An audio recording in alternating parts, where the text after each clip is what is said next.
Hello everyone, welcome to a weekend white pill video, where the charity that holds the Groomers in chief in the United Kingdom is being currently taken to court. Now for those of you who don't know, because why would you know, a lot of trans radical activists end up calling Great Britain Turf Island, and the reason for that is that we have quite a large pushback against the trans radical ideology, especially when it comes to kids. Because slowly, news about Mermaids being absolutely chock-a-block full of groomers is slowly coming out to the public, and this is something that I was ahead of your average normie about. Which is all well and good, but as people have noticed that trans ideology is just simply insane, and the pushback has started on it, there has obviously been some defensive pushback back from the trans radical activists. And this has culminated to, effectively, the police having to choose sides. So in the most recent Pride event in Cardiff, the lesbians were kicked out. Need to use force we're marching in a march. at the moment. No, I just want to make sure. Yeah, you'll know now. Let me just explain to you, and it'll give you some understanding. Yeah. So at the moment, your march, this group of people, is causing confrontation between different groups of people. We're lesbians. Okay? We're lesbians. It's gay pride. So because he doesn't want to say it out loud and point fingers at the people that they are offending, basically, the lesbians are here to march, but they absolutely reject having relations with trans people. Which is completely understandable. If I was to ever be with a girl, I don't want a surprise when it comes to the bedroom and end up having to sword fight my way out of the situation. It is just a fact that most people, when they say they are straight, gay, or lesbian, they do tend to mean in the biological sense. And of course there are some strange people who don't really care what's down there, but each to their own, and the point of Pride was that, given these people were oppressed for so long and couldn't openly practice their sexual preferences, then they took Pride initially just to say, hey look, we can be who we are now. And that probably would have been fine and probably actually would have fizzled out, but unfortunately they wanted to keep the momentum going, and Stonewall and other charities basically kept having to find basically anything that the majority of people were against, and in this case it's trans kids. And so trans radical activism has become the driving force behind Pride these days, and it's actually kicking the people who originally were organising Pride out. Whatever you are at the moment is causing confrontation.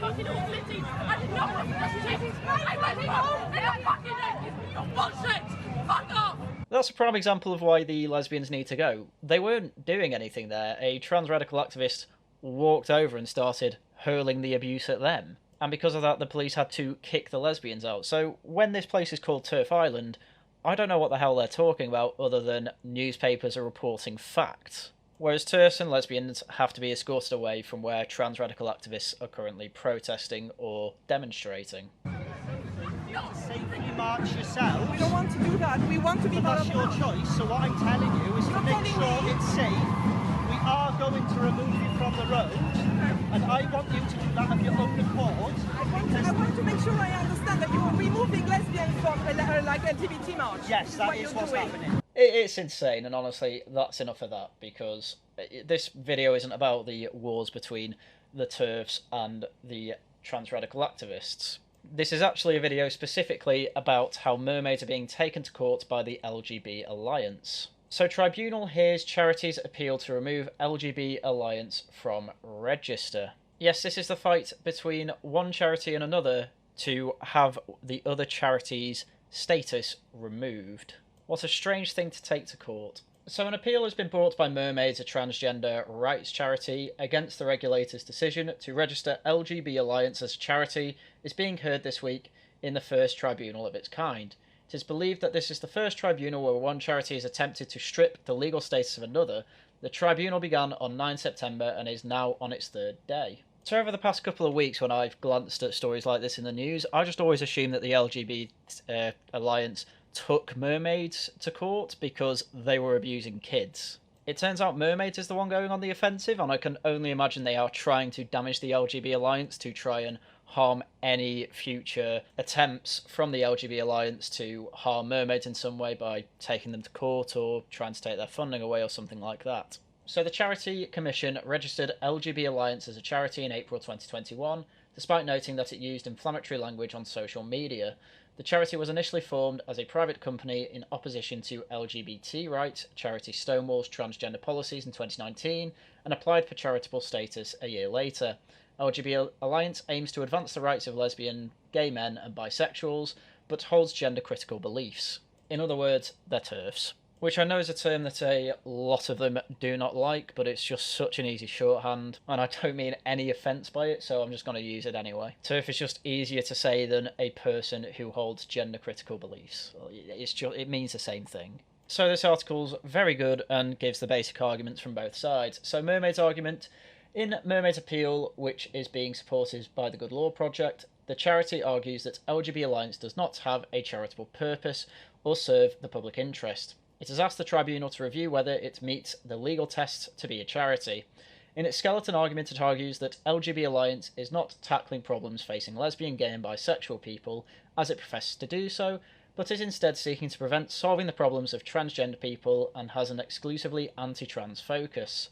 The charity's argument concludes by asking the tribunal to find that the LGB Alliance is not a charity and direct the Commission to remove it from the register. LGB Alliance denies these claims. Well, of course it does. But this is the thing, is Mermaid saying that the LGB Alliance is anti-trans because it is doing work for LGB people but not T people? Because if that's the case, then you can literally just say that Mermaids is an anti-LGB charity because it's only helping with trans people. But I guess we can find out when we go through the evidence. So LGB Alliance's argument: in its skeleton argument, LGB Alliance states that there is a considerable lack of clarity in Mermaid's appeal, and in essence and reality, the appellant's appeal is simply predicated on ideological disagreement with the values and beliefs that underpin LGB Alliance's work. It disputes Mermaid's claims, stating that LGB Alliance's purposes are charitable, and that it exists for the public benefit. LGB Alliance concludes that Mermaid's argument lacks standing and that is a basis by itself for dismissing the appeal. It also disputes Mermaid's assertion that LGB Alliance is operating on a misreading of the Equalities Act 2010, as its charitable objectives do not extend to trans people. The LGB Alliance has argued that its work is lawful, protected, and underpinned by the Act. The charity has argued that there is no detrimental effect to Mermaids or anyone arising from LGB Alliance's work, thus quashing the need for an appeal. Which is quite a shame, because I wouldn't complain if LGB Alliance shut down Mermaids and made it impossible for them to work, but, well, there we go. I suppose they're trying to win a case here. Unfortunately, it seems like this appeal can actually go on for some time, with over 4,000 pages of evidence to go through. Mermaids have also criticised the large amount of documentary evidence LGB Alliance has provided for the hearing, which surpasses 4,000 pages. The charity argues that 2,545 pages make no mention of LGB Alliance or LGB rights, which they believe strengthens their viewpoint that the charity is near exclusively focused on transgender issues. However, LGB Alliance's appeal argues that the amount of documentation provided necessary due to the appellant's amount of anecdotal evidence and reiterates that the appeal is predicated on a difference of view. In other words, the LGB Alliance have an absolute shedload of data and evidence because Mermaids cannot make their mind up and give them simple and concise bits of evidence upon which they have made their appeal. Anyway, news coming out of this court case appear to be very much favouring the LGB Alliance, with the LGB Alliance co-founder breaking down in court when asked to define the word lesbian. So a co-founder of the LGB Alliance was reduced to tears during cross-examination on the definition of the word lesbian on Thursday, prompting the court to adjourn during a legal challenge to the Charity Commission's decision to award charitable status to the organisation. Meaning of the word lesbian has been analysed on several occasions during 5 days of court hearings, triggered by a challenge brought by the children's trans rights charity Mermaids. The insanity of clown world at the moment. It's taking court 5 days to come to a definition for the word lesbian. Kate Harris, a co-founder of LGB Alliance, was invited by Michael Gibbon Casey, counsel for Mermaids, to reflect on whether some people would have a different understanding of lesbian from the definition given by her organisation. Total clown world. Total clown world. That a lesbian can be a man with a penis? She asked. Gibbon responded, putting it in a more neutral way, that lesbians can include someone who is a woman as a result of gender reassignment. Harris, who is a lesbian, was distressed by the exchange, and the judge called for a short adjournment. Gibbon later apologised if he had raised something inadvertently upsetting. Harris said, "I'm going to speak for millions of lesbians around the world who are lesbians because we love other women. We will not be erased, and we will not have any man with a penis tell us he's a lesbian because he feels he is." She added, "A lesbian is attracted to another biological woman, full stop." So that's how the On This Shambles is currently going with the appeal. I don't know what that question has to do with whether LGB Alliance is a charity or not, but, well, this is the clown world we are in when talking about whether a charity should have a charitable status. They are asking, well, what's your definition of a lesbian, love? But luckily this is putting a lot of scrutiny back onto Mermaids, and in fact, just 5 days ago, The Telegraph came out with this exclusive. Trans charity Mermaids giving breast binders to children behind parents' backs. Massive safeguarding red flags over the taxpayer-funded group. Lead calls for an intermediate investigation by the Charity Commission. In other words, it looks like the Telegraph are about to play an Uno reverse card on Mermaids. Mermaids, which receives funding from the taxpayer and runs training for schools and the NHS, offered to send a breast binder discreetly to a girl they believed was only 14, even after they were told that she was not allowed to use one by her mother. Evidence obtained by the Telegraph shows that the charity staff have offered binders to children as young as 13 who say that their parents oppose the practice. Chest binding has been described by parent groups as a form of self-harm, and it can cause breathing difficulties, chronic back pain, changes to the spine, and broken ribs. Dr. Hilary Cass, the former president of the Royal College of Paediatricians, who is leading a review of trans children's services for the NHS, describes it as painful and potentially harmful. It's also worth noting at this point that the Met Police do also describe it as child abuse. So, it is a crime. The Telegraph has uncovered evidence of the Mermaids Online Help Centre offering advice to users who present themselves as young as 13 that controversial hormone-blocking drugs are safe and totally reversible. In the last month alone, this newspaper has seen discussions in the charity's moderated forum for 12 to 15-year-olds on how to raise money to start taking drugs and the best way to take testosterone. A moderator also publicly congratulated a teenage user for deciding that they were transgender by the age of 13 and deciding that they wanted drugs and all the surgeries. Yes, this just confirms what I have known for 3 years, that Mermaids is absolutely chock-a-block full of groomers. Their founding member took their daughter at the age of 16 over to Thailand to have gender reassignment surgery at the age of 16. The reason she went over to Thailand is because doing that is illegal in the UK. Though technically getting a couple of plane tickets to Thailand isn't illegal, she should still be in jail regardless. But by the letter of the law, she did nothing wrong, and that infuriates me. And honestly, trying to join the forums is something I have thought about with Mermaids for some years, but I just ended up saying I don't have the time for it, and I'm sure that newspapers will end up doing it anyway. Turns out I was right on that count. And Mermaids are relatively protective of who they allow onto their forums, and I wasn't sure if I'd have to prove my identity to actually get on it. But anyway, parents believed that the advice from the charity in the forums has pushed their children into believing that they were transgender and led them to want irreversible medical treatment to cure their issues. In an email exchange with an adult posing as a 14-year-old girl wanting to transition to a boy, Mermaid staff agreed to send out a breast binder despite repeatedly being told that the child's mother would not allow it. They asked for the name and address, and the user wanted the package sent to, which would allow them to receive it without their parents' knowledge. Yeah, this is just open and shut case of grooming here. Honestly, if hanging was still a thing here, you'd probably see quite a lot of people working for Mermaids having quite a short drop, we'll say. So this article gets a bit repetitive, but I am just going to mention this bit. Basically, the Telegraph were posing as a young 14-year-old girl called Kai, and it turns out before she would have a binder sent to her for free by Mermaids, she had to have been a member of the forums for at least a month and have posted there 3 times. After doing that, we get to this bit. Before they would send the binder, Kai had to agree to follow the guidelines of the charity, which include that it should not be used for more than 8 hours a day or worn during exercise, and should be removed if the wearer experiences conditions such as sickness, dizziness, or overheating. So at least they've got the basics down.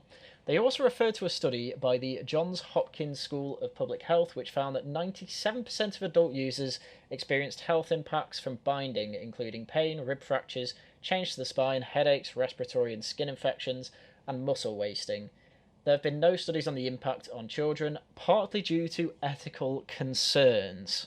So these binders are so dangerous that they affect 97% of users negatively, and they also haven't been used on people under 18 because it is incredibly unethical. And yet, what do mermaids do? Oh, just send them some safety sheets, it'll be fine. No, no, no. You are complete groomers and you need to be taken to court and to stand trial. This is insane. Obviously, these accusations didn't go unnoticed by mermaids, and so they had to make a statement, which they didn't make to the Telegraph personally. This was a completely public statement, published a day after the Telegraph had published their article. So on Thursday the 22nd of September, we were alerted to an upcoming piece in the Telegraph about mermaids. We were made the decision not to respond to the journalist's request for comment, but wanted to clarify our stance and offer some reassurance to anyone who might have concerns about some of the issues raised. So access to the forums. We have robust security and moderation processes in place to ensure our forums are a safe space for trans, non-binary and gender diverse young people and their families. In August 2022, an individual, possibly a journalist, tried to gain access to the youth forums by pretending to be a 14-year-old in need of support, seemingly with the aim of discrediting mermaids.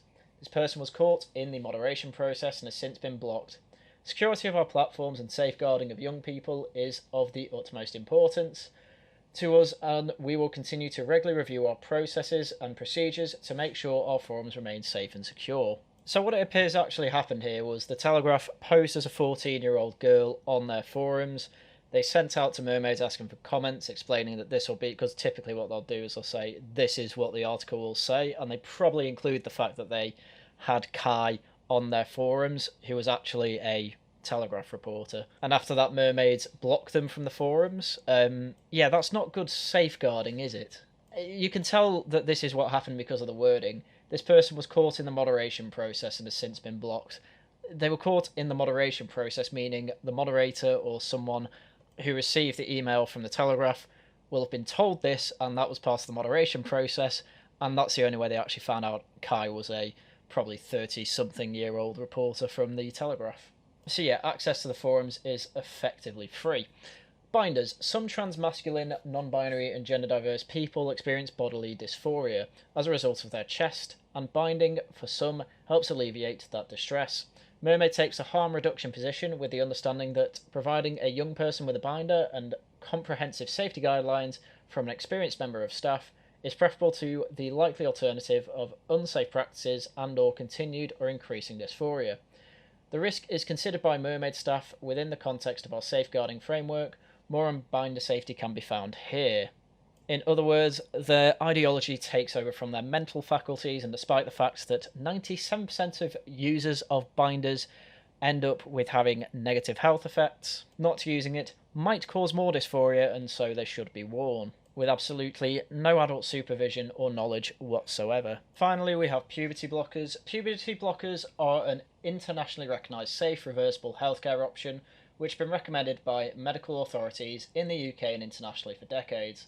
They've been used to treat precocious, i.e. early, puberty in children and adults as part of treatment for some hormone-dependent cancers and for conditions such as endometriosis. They have been prescribed to trans young people since 1988, as noted by GIDS, the Gender Identity Development Service, and medical experts. Blockers are physically reversible when treatment is stopped. Puberty blockers allow a young person to consider their options while exploring their gender identity, as well as alleviating the distress of gender dysphoria. Problem is, there's always a little asterisk with reversible here. So if you're on puberty blockers for, say, a year, let's say between the ages of 12 and 13, if you stop taking puberty blockers, yes, you will probably see a reverse of the effects. They will probably go through puberty somewhat normally. However, if they carry on the puberty blockers for 5 to 6 years, they get past the puberty age and they've been taking hormone blockers the whole time, yeah, there's no way that's reversible. Puberty is quite an important part of the human life cycle, and you will also notice that, hormone blockers have been used to treat early puberty and part of cancer treatments in adults. So you might be asking why they're only being used now to stop gender dysphoria. Well, that's probably because gender dysphoria is quite a new mental health issue that has been discovered quite a way after body dysphoria was discovered. And so really we're only looking into what happens when you stop someone going through puberty properly right now. Again, probably ethical concerns is why this hasn't happened before, but hey, that didn't stop John Money, the father of trans rights activists, from doing his little experiment, did it? So there you have it. They have the most feeble PR response to this article I've ever seen, and I only went through about a fifth of that article. But unfortunately for Mermaids, it has brought the Eye of Sauron on them, so to speak. According to the Times, Mermaids trans youth group faces scrutiny by charity watchdog. So what's even funnier about this is that Mermaids thought they had the establishment on their side to some degree, and so tried to stop the LGB Alliance from staying as a charity, but now it's quite likely that that exact thing will happen to them. Mermaids, the transgender youth charity, is to be investigated over its safeguarding of young people, the Charity Commission said yesterday. Campaigners have long been calling for the watchdog to launch a full investigation into the organisation, which provides support to children and teenagers who identify as transgender. Mermaids insists that it does not give medical advice, although it does provide a private online forum. On this forum, youngsters who question their gender identity are invited, without the supervision of parents or carers, to discuss with other young people subjects such as medical transition and how to access experimental hormone treatments to delay puberty. And according to the Telegraph article, that is all true. So, from a layman's perspective, they look like they are screwed. The Charity Commission has been assessing complaints over Mermaids' safeguarding practices after it emerged in an investigation by the Telegraph earlier this week that the charity was sending potentially dangerous chest binders to children as young as 13 and 14 behind their parents' backs. Binders are used by some women and young girls with gender dysphoria to flatten their breasts in a bid to appear more masculine, but they carry health risks, potentially causing breathing difficulties and damage to healthy breast tissue, ribs and the spine. The Charity Commission has opened a regulatory compliance case to further investigate the concerns and has written to the charity trustees asking them for more information. The opening of a complaints case is not in itself a finding of wrongdoing, but is the first step the Commission can take in examining potential wrongdoing. The watchdog has the power to open a more serious statutory case if initial findings are unsatisfactory, which I am praying God that they are. Not because I particularly like trans kids to be abused, but because so obviously are these trans kids being abused that if their findings are satisfactory, they can't go on and bring the hammer of the law down on this clear case of child abuse. And even child abuse is underselling it, I should say, mass child abuse. But that is where we are up to with this story. It appears that Mermaid, when they go on the attack, have their swords simply fall to the ground, and now, in fact, have to go completely on the defensive because journalists are doing their job for once. In terms of the battles we are currently partaking in this clown decade, the one against the trans radical activists trying to groom kids might be the first one we win. However, these things do take time, all the evidence has to be compiled, and let's not forget that while Tavistock, the only gender clinic for kids in the country, is closing down at the start of next year, they are creating 4 new ones around the country. However, if there is enough scrutiny on these places, I don't think we'll see anything as bad as we have seen from Mermaids or from the Tavistock Centre. Because the issue isn't that we are treating trans kids. There probably are kids who will grow up to have gender dysphoria. The problem is that we are assuming that basically every kid that doesn't fully conform to their gender is trans, which, believe it or not, is probably every kid in existence. But then when they have other mental health issues piled on top of that, they're just sent off and told, yeah, you'll be completely fixed if you partake in this massive journey to become a trans person and go through the surgery and the blockers and all that. When in reality, most of them are just going to turn out to be gay. So as I say, this appears to be a battle that the sensible people are winning, but once that's been won, I